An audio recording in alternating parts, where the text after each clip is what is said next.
క్రీస్తులో ప్రియమైన సహోదర సహోదరీలారా, ఈరోజు మనం పవిత్ర శిలువను ఉద్ధరించే పండుగను గంభీరంగా మరియు ఆనందంగా జరుపుకుంటాము. మనం శిలువను బాధ యొక్క సాధనంగా మాత్రమే కాకుండా దేవుని అమరప్రేమకు చిహ్నంగా ఉన్న జీవ వృక్షంగా గౌరవిస్తాము. ఒకప్పుడు అవమానం మరియు ఓటమిని సూచించేది మన విజయం, మన ఆశ మరియు నిత్య జీవానికి కీలకంగా మారింది. ఈ విందు చరిత్రలో లోతైన మూలాలను కలిగి ఉంది.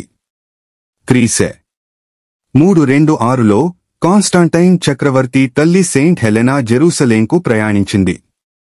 కల్వరి వద్ద తవ్వకాలలో 3 శిలువలు బయటపడ్డాయి. ఒక అనారోగ్య స్త్రీ ఒక శిలువను తాకిన వెంటనే స్వస్థత పొందింది మరియు అది యేసు యొక్క నిజమైన శిలువగా గుర్తించబడింది. వెంటనే కాన్స్టాంటైన్ కల్వరి మరియు పవిత్ర సమాధి వద్ద ఉన్న గొప్ప చర్చిలను అంకితం చేశాడు మరియు సెప్టెంబర్ 14, 335న శిలువను ప్రజల పూజ కోసం ఎత్తాడు. తరువాత దీనిని పర్షియన్లు 614లో దొంగిలించినప్పటికీ దీనిని చక్రవర్తి హెరాక్లియస్ 629లో విజయవంతంగా జెరూసలేంకు పునరుద్ధరించాడు. అప్పటి నుండి తూర్పు మరియు పశ్చిమ క్రైస్తవులు శిలువను రక్షణకు చిహ్నంగా గౌరవించారు. కాని చరిత్రకు మించి శిలువ అనేది దేవుని శాశ్వత ప్రేమ ప్రణాళిక. యేసు నికోడెమస్తో ఇలా అన్నాడు: మనుష్య కుమారుడు పైకి ఎత్తబడాలి, తద్వారా ఆయనను విశ్వసించే ప్రతి ఒక్కరూ నిత్యజీవం పొందుతారు. ఇశ్రాయేలీయులను స్వస్థపరచడానికి మోషే ఎడారిలో కాంస్య సర్పాన్ని ఎత్తినట్లే ప్రపంచాన్ని స్వస్థపరచడానికి క్రీస్తు శిలువపైకి ఎత్తబడ్డాడు. సెయింట్ పాల్ ఇలా అంటాడు: ఆయన తనను తాను తగ్గించుకున్నాడు, మరణానికి విధేయుడయ్యాడు. శిలువపై మరణం కూడా మరియు బలహీనత మరియు ఓటమిలా కనిపించినది దేవుని గొప్ప విజయంగా మారింది. ఆయన శక్తులను నిరాయుధులను చేసి శిలువ ద్వారా వాటిపై విజయం సాధించాడు. ప్రపంచం శిలువను అవమానంగా చూసింది. దేవుడు దానిని మహిమగా మార్చాడు. పోప్ ఫ్రాన్సిస్ మనకు గుర్తుచేస్తున్నాడు: శిలువ అనేది మానవాళికి దేవుని, అవును, ఆయన ప్రేమ యొక్క అత్యున్నత వ్యక్తీకరణ మరియు నిత్యజీవం ప్రవహించే మూలం. శిలువ దేవుని దయ యొక్క లోతును మరియు ఆయన ప్రేమ యొక్క రాడికల్ శక్తిని వెల్లడిస్తుంది. పోప్ పాల్ 6 ఇలా అన్నాడు: శిలువ దేవుని శక్తి, దేవుని జ్ఞానం. మరియు సెయింట్ జాన్ పాల్ II దీనిని ప్రేమ పాఠశాల అని పిలిచారు. ఒక గ్రామ ఊరేగింపులో ఒక వ్యక్తి బరువైన చెక్క శిలువను మోసుకెళ్తున్న కథ ఉంది. ఒక పిల్లవాడు ఎందుకు అని అడిగాడు. తల్లి అది యేసు మన కోసం తన శిలువను మోస్తున్నట్లు గుర్తుచేసేందుకు అని వివరించింది. ఒక సమయంలో ఒక చిన్న ముక్క శిలువ నుండి పడిపోయింది మరియు ఆ వ్యక్తి దానిని ఎత్తుకుని ఉంచుకున్నాడు. ఆ చిన్న ముక్క క్రీస్తు శిలువ ప్రతి భారాన్ని మోస్తుందని సూచిస్తుంది. మనది కూడా. మీ శిలువ ఎంత బరువుగా అనిపించినా మీరు దానిని ఒంటరిగా మోయరు. క్రీస్తు దానిని మొదట మోశాడు. మన దైనందిన జీవితంలో మనం తరచుగా ఈ సత్యం యొక్క ప్రతిధ్వనులను చూస్తాము. ఒక ఓవర్ బ్రిడ్జిపై కార్మికులు భారీ ఇనుము మరియు నిర్మాణ సామగ్రితో నిండిన బండ్లను నెట్టడానికి కష్టపడ్డ ఒక క్షణం నాకు గుర్తుంది. వారు ముందుకు సాగడం కష్టంగా భావించారు.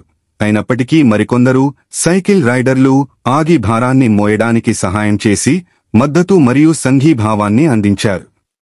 సమీపంలో ఒక కారు డ్రైవర్ అసహనంగా హారన్ మోపాడు, భారాన్ని తగ్గించడం కంటే ఒత్తిడిని పెంచాడు. ఈ అద్భుతమైన చిత్రం శిలువ మార్గంలో జీవించడం సహకారం మరియు కరుణను కలిగి ఉంటుందని మనకు గుర్తుచేస్తుంది. క్రీస్తు మన కోసం శిలువను మోసినట్లే మనం ఒకరి భారాలను మరొకరు మోయడానికి పిలువబడ్డాము. కార్మికులకు సహాయం చేసిన వారిలాగే మనం దయ మరియు దాతృత్వంతో అడుగు పెట్టడానికి సిద్ధంగా ఉండాలి. మరియు అసహనానికి గురైన డ్రైవర్ లాగా శాంతి మరియు దాతృత్వానికి ఆటంకం కలిగించే స్వార్థం మరియు అసహనాన్ని నివారించమని మనకు గుర్తు చేయబడింది. అందుకే మనం శిలువను పూజిస్తాము, బాధను మహిమపరచడానికి కాదు, ప్రేమను మహిమపరచడానికి. దేవుడు ప్రపంచాన్ని ఎంతగానో ప్రేమించాడు, తద్వారా అతను తన ఏకైక కుమారుడిని ఇచ్చాడు. ప్రేమ ద్వేషంపై, జీవితం మరణంపై విజయం సాధిస్తుందని శిలువ రుజువు. ప్రతి ప్రార్థనలో కల్వరిని ప్రార్థిస్తారు. ఈ బలిపీఠం మీద మనం శిలువ ఫలాన్ని పొందుతాము. క్రీస్తు శరీరం మరియు రక్తం మన రక్షణ కోసం ఇవ్వబడుతుంది. కాబట్టి మనం ఎలా స్పందిస్తాము?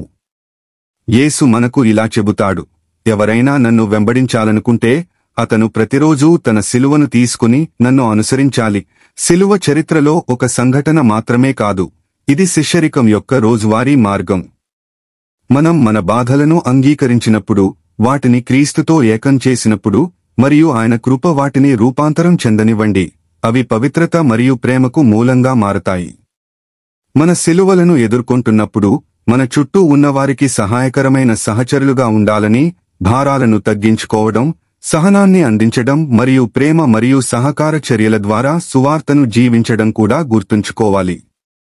ఈ వారం నేను మిమ్మల్ని ఒక సవాలును స్వీకరించమని ఆహ్వానిస్తున్నాను.